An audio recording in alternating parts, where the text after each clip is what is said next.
ایک غلطی اور 47 زندگیاں ہمیشہ ہمیشہ کے لیے خاموش۔ دوستو یہ واقعہ ہے 7 دسمبر 2016 کا۔ پاکستان میں ہوا میں اڑتی ہوئی ایک فلائٹ PK661 چترال سے اڑنے والی یہ فلائٹ اسلام آباد میں پہنچنا چاہتی تھی، مگر اس دن یہ پرواز اپنی منزل تک پہنچ نہ پائی اور 47 مسافروں کی زندگیاں چند ہی لمحوں میں ختم ہو گئیں۔ یہ کہانی صرف اور صرف ایک غلطی کی وجہ ہے دوستو، ایک ایسی غلطی جس نے پورے ملک کو صدمے میں ڈال دیا تھا اور ہم سے جنید جمشید جیسی روشن اور خوشنودی والی آواز ہم سے ہمیشہ ہمیشہ کے لیے چھن گئی۔ دوستو اس دن موسم بالکل صاف تھا، مسافروں کے چہرے پر خوشی اور اطمینان اور پائلٹ بالکل پر اعتماد تھے۔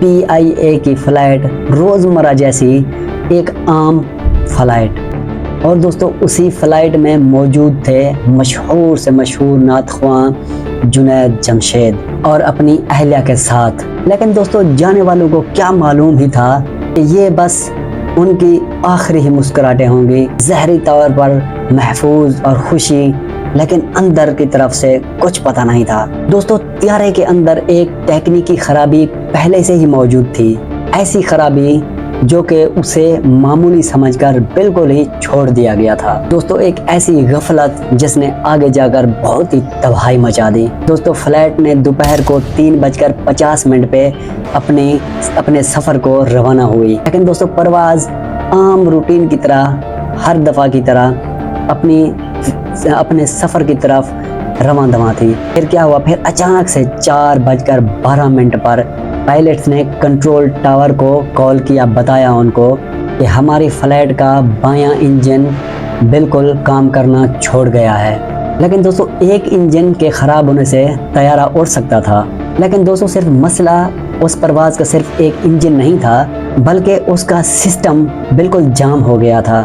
طیارے کا بایاں جو پروپلر ہوتا ہے وہ بالکل بند ہو گیا، جام ہو گیا۔ دوستو وہ آزادانہ طور پر بالکل بریک کی طرح بالکل سٹاپ ہو گیا، رک گیا، جیسے کوئی چلتی ہوئی گاڑی کا پہیہ رک جاتا ہے، جام ہو جاتا ہے، تو اس طرح ہی، جس کی وجہ سے فلائٹ جو ہے نیچے آہستہ آہستہ کھسکنا شروع ہو گئی۔ دوستو پائلٹ جو تھے وہ اپنی طرف سے پوری کوشش کر رہے تھے، کبھی تو وہ اونچائی کو برقرار رکھنے میں اور کبھی رفتار بڑھانے میں اپنی پوری کوشش میں لگے ہوئے تھے وہ۔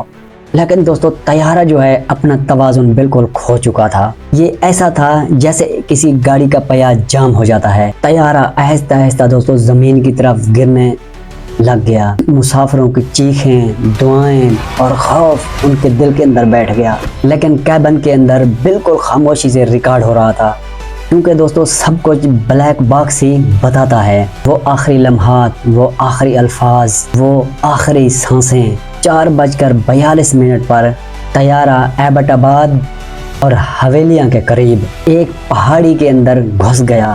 پھر کیا ہوا؟ ایک بہت بڑا دھماکہ ہوا، دھواں، اور پھر تو خاموشی۔ دوستو 47 زندگیوں میں سے ایک زندگی بھی نہ بچ سکی۔ پورا کا پورا ملک پاکستان ٹی وی پر ٹھہر گیا۔ سب کے سب ایک ہی صرف سوال کر رہے تھے کہ یہ سب کیسے ہوا؟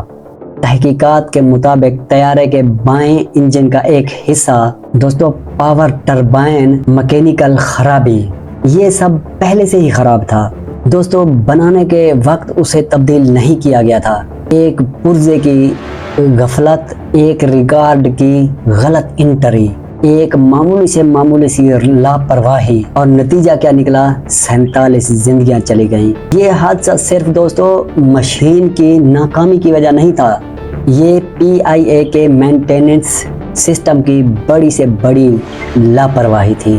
لیکن دوستو ملک کا سب سے بڑا صدمہ جنید جمشید جیسی ہستی کا تھا، جس نے اپنی زندگی موسیقی سے تبلیغ میں وقف کر دی، جو کہ لاکھوں لوگوں کے دلوں کی دھڑکن تھا۔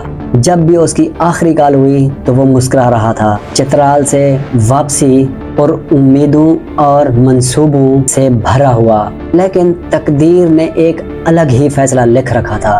PK661 صرف ایک حادثہ ہی نہیں تھا، یہ ایک انتباہ تھا، ہمارے نظام میں ایک بہت بڑی خامی کا انتباہ۔ اگر ایک چھوٹے سے چھوٹے پرزے کو وقت پر ٹھیک کر دیا جاتا تو 47 زندگیاں بچ سکتی تھی۔ دوستو سب سے بڑی بات یہ ہے کہ سیفٹی سب سے اہم بات ہے۔ آج 47 لوگوں کے گھر میں خوشیاں ہوتی، لیکن ایک غلطی سب کچھ لے گئی۔ یہ ویڈیو ان تمام مسافروں کے نام جو پی کے 661 میں موجود تھے، ان کی یادیں، ان کی مسکراہٹیں آج بھی ہمارے دلوں میں زندہ ہیں۔ دعا کریں دوستو اللہ تعالیٰ ان سب کی مغفرت عطا فرمائے اور ہم لوگوں کو ہر غفلت سے محفوظ رکھے، آمین۔ دوستو اگر آپ کو ویڈیو پسند آئی ہو تو اسے لائک اور سبسکرائب کر دیں